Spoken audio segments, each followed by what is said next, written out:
નમસ્કાર. આજે આપણે વિજ્ઞાન ધોરણ 10 પ્રકરણ નંબર 4ની અંદર 1 થી 13 પ્રશ્ન જોઈ ગયા. હવે આપણે 14મો પ્રશ્નથી શરૂઆત કરશું, સાથે તેની સમજૂતી પણ મેળવશું. 14મો પ્રશ્ન છે કે કાર્બનના અપર રૂપોની સમજ આપો. બરાબર. હવે અપર રૂપની જે વ્યાખ્યા છે એ આપણે આગળના વિડીયોની અંદર જોઈ ગયા છે. બરાબર. તો કાર્બન તત્વ કુદરતમાં અલગ અલગ ભૌતિક ગુણધર્મો ધરાવતા વિવિધ સ્વરૂપોમાં મળે છે, જેને અપર રૂપ કહે છે. શું કહેવાય છે? અપર રૂપ. તો કે દરેક જગ્યાએથી આપણે જ્યાં જ્યાં આપને મળે તો તેને આપણે શું કહી શકાય? અપર રૂપ કહી શકાય. તો કાર્બનના મુખ્યત્વે 3 અપર રૂપો છે. તો સૌથી પહેલો છે હીરો, ગ્રેફાઇટ અને ફુલેરીન. તો સૌથી પહેલાં આપણે હીરાની વાત કરીએ તો જે હીરો છે એમાં કાર્બનનો પ્રત્યેક પરમાણુ કાર્બનના અન્ય 4 પરમાણુઓ સાથે બંધ બનાવીને એક 3D રચના બનાવે છે. બરાબર. હીરાની વાત કરીએ છીએ. અને આ વિશિષ્ટ રચનાને કારણે હીરો અત્યાર સુધીનો સૌથી સખત પદાર્થ છે અને તે વિદ્યુતનો અવાહક છે. બરાબર. કાર્બનના અપર રૂપની અંદર સૌથી પહેલાં આપણે જોયું હીરો. પછી વાત કરીએ ગ્રેફાઇટની. તો જે ગ્રેફાઇટ જે છે, એટલે કે આપણે જે પેન્સિલની અંદર જે આપણે જોઈ શકાય છે કે આ જે પેન્સિલ છે એની અંદર જે આ કાળા જેવો જે ભાગ છે તેને શું કહેવાય? તો કે ગ્રેફાઇટ. બરાબર. તો ગ્રેફાઇટમાં કાર્બનનો પ્રત્યેક પરમાણુ કાર્બનના અન્ય 3 પરમાણુઓ સાથે, કેટલા? 3 પરમાણુઓ સાથે એક જ સ્તરમાં બંધ બનાવીને કેવું રચના બનાવે છે? તો કે ષટકોણીય. કેવું? તો કે ષટકોણીય રચના બનાવે છે. અને તે કેવું છે? દ્વિબંધ બનાવે છે. કેટલા? દ્વિબંધ. હવે વાત કરીએ કેની? તો કે ફુલેરીનની. તો ફુલેરીનમાં શું છે? તો કે આ કાર્બન અપર રૂપોનો અન્ય એક વર્ગ છે, જેમાં સૌથી પહેલા ઓળખાયેલ C60 છે. એમાં જે 60 કાર્બન પરમાણુઓ ધરાવે છે. કેટલા? 60 કાર્બન. બરાબર. આપણે જે વાત કરી કે નહીં, સૌથી પહેલાં કાર્બનના અપર રૂપોની અંદર હીરો, ગ્રેફાઇટ અને ફુલેરીન. જે હીરો છે તેમાં કાર્બન જે છે એ અન્ય 4 પરમાણુઓ સાથે બંધ બનાવે છે, ગ્રેફાઇટ 3 પરમાણુઓ સાથે, અને જે ફુલેરીન છે તે 60 કાર્બન પરમાણુઓ ધરાવે છે. આગળનો પ્રશ્ન જોઈએ તો કે સલ્ફરના 8 પરમાણુઓની બનેલ સલ્ફર અણુઓનું ઇલેક્ટ્રોન બિંદુ નિરૂપણ શું થશે? તો સૌથી પહેલાં આપણે સલ્ફરનો પરમાણુ ક્રમાંક ખબર હોવી જોઈએ. કેટલો છે? તો કે 16. બરાબર. તો એની ઇલેક્ટ્રોન રચના કેમ થશે? 2, 8, 6. બરાબર. અને જે તેનું આપણે જે સ્ટ્રક્ચર છે તમે જોઈ શકો છો કે કેટલા દ્વિબંધ છે, આપણે જોઈ શકાય છે. કેટલા ઘટે છે? તો કે છેલ્લા 2. તો 2 થી શું બનાવશે? સહસંયોજક બંધ બનાવશે. પછી આગળનો પ્રશ્ન છે કે કાર્બનનો સર્વતોમુખી સ્વભાવ સમજાવો. બરાબર. અથવા તો કાર્બનના કયા 2 ગુણધર્મો વધુ સંખ્યામાં કાર્બન સંયોજનો બનાવવાની ક્ષમતા ધરાવે છે? સમજાવો.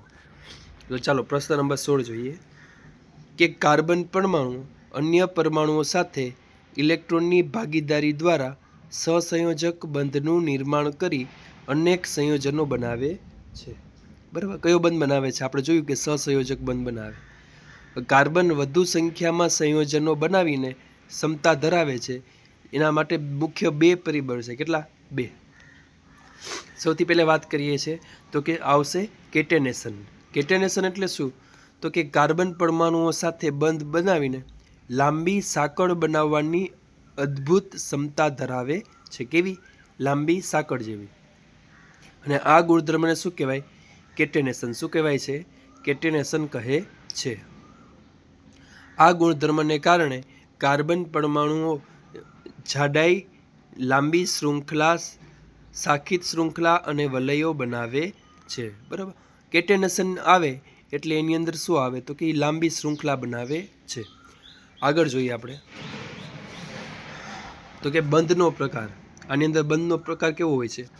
તો કે કાર્બન પરમાણુઓ એકબીજા સાથે એકબંધ, દ્વિબંધ કે ત્રિબંધથી જોડાઈ શકે છે. હવે જે સંયોજનમાં આપણે ખબર છે કે એક બંધ હોય તેને શું કહેવાય, તો કે સંતૃપ્ત સંયોજન કહે છે. અને જે સંયોજનોની અંદર દ્વિબંધ અથવા તો ત્રિબંધ હોય તો તેને શું કહેવાય, અસંતૃપ્ત સંયોજન કહે છે. બરાબર. હવે આગળ જોઈએ. આપણે વાત કરી કેટેનેશનની વાત થઈ ગઈ. બીજી વાત છે કાર્બનની ચતુઃસંયોજકતા. કાર્બનની ચતુઃસંયોજકતા. બરાબર. તો કાર્બનની સંયોજકતા 4 છે. આનો અર્થ એ કે તે બીજા 4 કાર્બન પરમાણુઓ અથવા અન્ય એક સંયોજક તત્વો સાથે બંધ બનાવીને સમતા રાખે છે. કાર્બન માત્ર પોતાના જેવા જ નહીં, પરંતુ oxygen, hydrogen, nitrogen, sulphur, chlorine જેવા અનેક તત્વો સાથે જોડાઈને વિશિષ્ટ ગુણધર્મ ધરાવે છે. બરાબર. આ જે ગુણધર્મ છે તેને શું કહેવાય, કાર્બનની ચતુઃસંયોજકતા. કાર્બન અન્ય તત્વો સાથે જે બંધ બનાવે છે તે ખૂબ જ કેવો હોય છે, પ્રબળ હોય છે. કેવો હોય છે, પ્રબળ. આનું મુખ્ય કારણ શું છે, કાર્બનનું કદ છે. એનું કદ કેવું છે, તો કે નાનું. તેનું પરમાણુ કેન્દ્ર ભાગીદારી પામેલા ઇલેક્ટ્રોન યુગ્મોને મજબૂતાઈથી જકડી રાખે છે. પછીનો પ્રશ્ન છે કે વોહલરે કઈ માન્યતાનું ખંડન કર્યું, ઉદાહરણ આપો. તો કે કાર્બન પરમાણુઓ 2 વિશિષ્ટ લક્ષણો આપણે આગળ જોઈ ગયા. એક હતું કેટેનેશન અને બીજું કયું હતું, તો કે ચતુઃસંયોજકતા. એના કારણે શું થાય, મોટી સંખ્યામાં સંયોજનોનું નિર્માણ કરે છે. કેટલાક સંયોજનોમાં વિભિન્ન કાર્બનની શૃંખલાઓ સાથે જોડાઈને અકાર્બનિક પરમાણુ અથવા તો પરમાણુઓનો સમૂહ ધરાવે છે. પ્રાચીન સમયમાં એમ માનવામાં આવતું કે સજીવમાં રહેલું કંઈક મહત્વપૂર્ણ બળ કાર્બનિક પદાર્થોની બનાવટ માટે જરૂરી હોય છે. પરંતુ આ જે માન્યતા છે એ 1828માં જે વૈજ્ઞાનિક વોહલરે શું કર્યું, તેને ખંડન કર્યું. અને શું કર્યું, તેમણે અકાર્બનિક પદાર્થ એમોનિયમ સાયનેટમાંથી કાર્બનિક પદાર્થ યુરિયા બનાવ્યું. બરાબર. પહેલે એવી માન્યતા હતી કે કાર્બન જે છે તે શું છે, તો કે એક મહત્વપૂર્ણ બળ જે છે એનાથી જ બને. પરંતુ જે વોહલરે શું કર્યું, સાબિત કર્યું, તે પ્રયોગશાળામાં પ્રયોગ કરી અને એમોનિયમ સાયનેટમાંથી યુરિયા બનાવ્યા. શું બનાવ્યા, યુરિયા. પછીનો પ્રશ્ન જોઈએ. તો કે ઇથેનનું ઇલેક્ટ્રોન બિંદુ નિરૂપણ. આપણે ખબર છે કે મિથેન પછી આવે ઇથેન. ઇથેન એટલે C2H6. બરાબર. C2H6 એટલે કાર્બનની સંખ્યા 2, હાઇડ્રોજનની સંખ્યા 6. તો સૌથી પહેલાં શું કરવાનું, કાર્બન અને 6 હાઇડ્રોજન છે તે બધાની ઉપર લગાડી દેવાનું. બરાબર. આ છે ઇથેનનું ઇલેક્ટ્રોન બિંદુ નિરૂપણ. હવે વાત કરીએ ઇથિનની. ઇથિન. બરાબર. એટલે શું થશે, તો કે સૌથી પહેલાં ઇથિન એટલે કાર્બન વચ્ચે કેટલા બંધ હશે, તો કે 2 બંધ હશે. બરાબર. તો 2 સંયોજકતા પૂરી થઈ ગઈ. હવે કેટલી બાકી રહી, 2. તો કે એક અહીંયા આવશે, એક અહીંયા, એક અહીંયા અને એક અહીંયા. એટલે એનું સૂત્ર શું થશે, C2H4. શું થશે, C2H4. આ હતું ઇથિન. હવે વાત કરીએ ઇથાઇનની. બરાબર. તો ઇથાઇનની વાત કરીએ તો ઇથાઇનનું અણુસૂત્ર શું છે, તો કે C2H2. બરાબર. આમાં કાર્બન વચ્ચે કેટલા બંધ હશે, તો કે 3 બંધ હશે. કેટલા હશે, 3. તો 3 સંયોજકતા પૂરી થઈ ગઈ. એક જ બાકી રહે એટલે એક અહીંયા હાઇડ્રોજન આવશે ને એક અહીંયા. બરાબર. પ્રશ્ન નંબર 21. સંતૃપ્ત અને અસંતૃપ્ત કાર્બન સંયોજકતા એટલે શું? બરાબર. તો સૌથી પહેલા સંતૃપ્ત કાર્બન સંયોજકતા કોને કહેવાય, તો કે કાર્બન વચ્ચે કેટલા બંધ હોય, કે એકલ બંધ જો હોય ને, એકલ બંધથી જોડાય તો તેને સંતૃપ્ત કાર્બન કહેવાય છે. અને જો કાર્બન જે છે તે દ્વિબંધ એટલે કે 2 બંધ અથવા તો 3 બંધ એની સાથે જોડાય તો શું બનાવે, અસંતૃપ્ત કાર્બન સંયોજન બનાવે છે. બરાબર. આજે પરીક્ષામાં પૂછાઈ શકે તેવો પ્રશ્ન છે કે સંતૃપ્ત અને અસંતૃપ્ત કાર્બન સંયોજનો એટલે શું. પછી આગળનો પ્રશ્ન જોઈએ. તો કે કાર્બનના પ્રથમ 6 સંતૃપ્ત કાર્બન સંયોજનોના નામ લખો અને સૂત્ર. તો પહેલે શું આવશે, મિથેન. તો મિથેનનું સૂત્ર શું થશે, CH4. આ એનું બંધારણ છે. પછી ઇથેન, C2H6. આ એનું બંધારણ. Methane, ethane, propane, butane. બરાબર.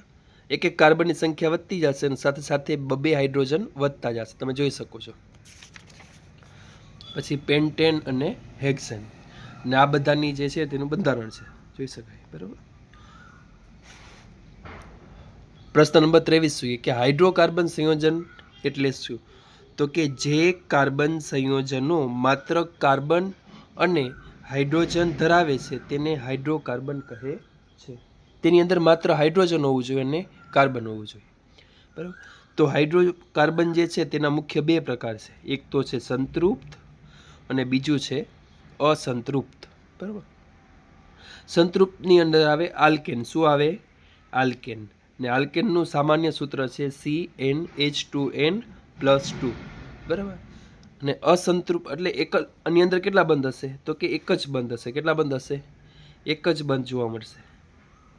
બરાબર. હવે વાત કરીએ કે નહીં, તો કે અસંતૃપ્ત સંયોજનો, તેની અંદર આવે આલ્કીન. તો આલ્કીન એટલે શું? CnH2n. આની અંદર કેટલા બંધ હશે? તો કે બે બંધ જોવા મળશે. કેટલા? બે બંધ. પછી આવે આલ્કાઇન, ને આલ્કાઇનની અંદર ત્રણ બંધ, એટલે શું આવશે? ત્રિબંધ. બરાબર છે. Alkane, alkene, alkyne. બરાબર.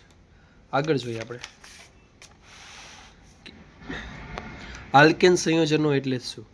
કે જે હાઇડ્રોકાર્બન સંયોજનોમાં કાર્બન કાર્બન વચ્ચે માત્ર એકલ બંધ હોય. કેવો બંધ? એકલ બંધ. તો તેવા સંયોજનોને આલ્કેન સંયોજન કહે છે. અને એનું સૂત્ર શું છે? CnH2n+2. બરાબર. હવે આલ્કીનની વાત કરીએ, એમાં કાર્બન કાર્બન વચ્ચે કેટલા બંધ હશે? તો કે દ્વિબંધ. એનું સૂત્ર છે CnH2n. પછી વાત કરીએ આલ્કાઇનની, તો આલ્કાઇનનું સૂત્ર શું છે? CnH2n-2. અને કેટલા બંધ હશે? ત્રિબંધ. આ આવી ગયું આલ્કેન, આલ્કીન અને આલ્કાઇન. પછીનો પ્રશ્ન જોઈએ કે હાઇડ્રોકાર્બન સંયોજનોનું બંધારણના આધારે વર્ગીકરણ સમજાવો. કેના આધારે? બંધારણના. તો જ્યારે બંધારણની વાત કરવામાં આવે તો તેને મુખ્ય 3 પ્રકારમાં વર્ગીકરણ કરી શકાય. કેટલા પ્રકારમાં? 3 પ્રકારમાં. તે જોઈએ કયા કયા છે. બરાબર. એક તો છે સરળ શૃંખલાવાળું, બીજું છે શાખીય શૃંખલાવાળું અને ત્રીજું છે વલય રચનાવાળું. તો સૌથી પહેલાં વાત કરીએ સરળ શૃંખલાની. બરાબર. ક્યારે? જ્યારે આપણે એમ કે બંધારણ, બરાબર, સંયોજનોનું શું કે બંધારણના આધારે વર્ગીકરણ, ત્યારની વાત છે. તો સૌથી પહેલાં આવશે સરળ શૃંખલાવાળું. તો કે જે હાઇડ્રોકાર્બન સંયોજનોમાં બધા જ કાર્બન પરમાણુઓ એક જ સીધી હરોળમાં હોય. કેવા? સીધી હરોળમાં. તમે જોઈ શકો છો, આમ સીધી હરોળની અંદર જ છે. તો આને શું કહેવાય? સરળ શૃંખલાવાળા સંયોજન કહે છે. અને એને શું કહેવાય? તો કે આગળ નામ N લગાડી અને તેને બોલાય, એટલે કે N propane, N butane, N pentane. બરાબર છે. હવે વાત કરીએ કે આ જે વાત કરીએ આપણે સરળ શૃંખલાવાળા, હવે વાત કરશું શાખીય. એટલે શું? શાખા બનાવશે. તો કે જે હાઇડ્રોકાર્બન સંયોજનોમાં કાર્બન પરમાણુઓ સીધી ઉપરાંત એક કે તેથી વધુ જગ્યાએ શાખા ધરાવતી હોય. શું ધરાવતું હોય? શાખા ધરાવે એટલે શાખીય શૃંખલા. અહીંયા જોઈ શકાય છે કે મિથેન, ઇથેન, પ્રોપેન, બ્યુટેન 4 છે એટલે બ્યુટેન. બરાબર. અને અહીંયા શું થાય છે? શાખા બનાવે છે. તો શાખા બનાવે એટલે એને આગળ લગાય ISO. બરાબર. Iso butane. અને શું કહેવાય? Iso butane, iso pentane, iso ઘણા બધા બનાવી શકાય. હવે વાત કરીએ હજી આ સંયોજનોના નિરૂપણ માટે તેમના નામની આગળ પૂર્વક તરીકે આઈસો લગાડવામાં આવે છે. છેલ્લું એટલે કે વલય, એટલે કે ચક્રીય. ચક્રીય એટલે શું કે ગોળ ચક્કર મુજબ હોય કે જે હાઇડ્રોકાર્બન સંયોજનોમાં પ્રથમ કાર્બન અને અંતિમ કાર્બન પરમાણુઓ સાથે સીધો જ જોડાયેલો હોય, અર્થાત વલય રચના ધરાવે. કે વલય, તો તેને શું કહેવાય? ચક્રીય રચનાવાળા સંયોજનો કહે છે. તમે જોઈ શકો 6 કાર્બન છે તો આમ ચક્રીય છે, એટલે આને શું કહેવાય? સાયક્લોહેક્ઝેન. અને આની નામની આગળ શું લાગે? સાયક્લો લાગે. શું લાગે? સાયક્લો. આ હતું વલય એટલે કે ચક્રીય રચનાવાળું સંયોજન. એની અંદર શું લાગે? તો કે સાયક્લો. પછી શાખીય છે તો એની આગળ લાગે આઈસો, અને જે સરળ છે એની લાગે એન નોર્મલ, બરાબર. હવે બેન્ઝીનનું ઇલેક્ટ્રોન બિંદુ બંધારણ કે એટલે આવશે C6H6.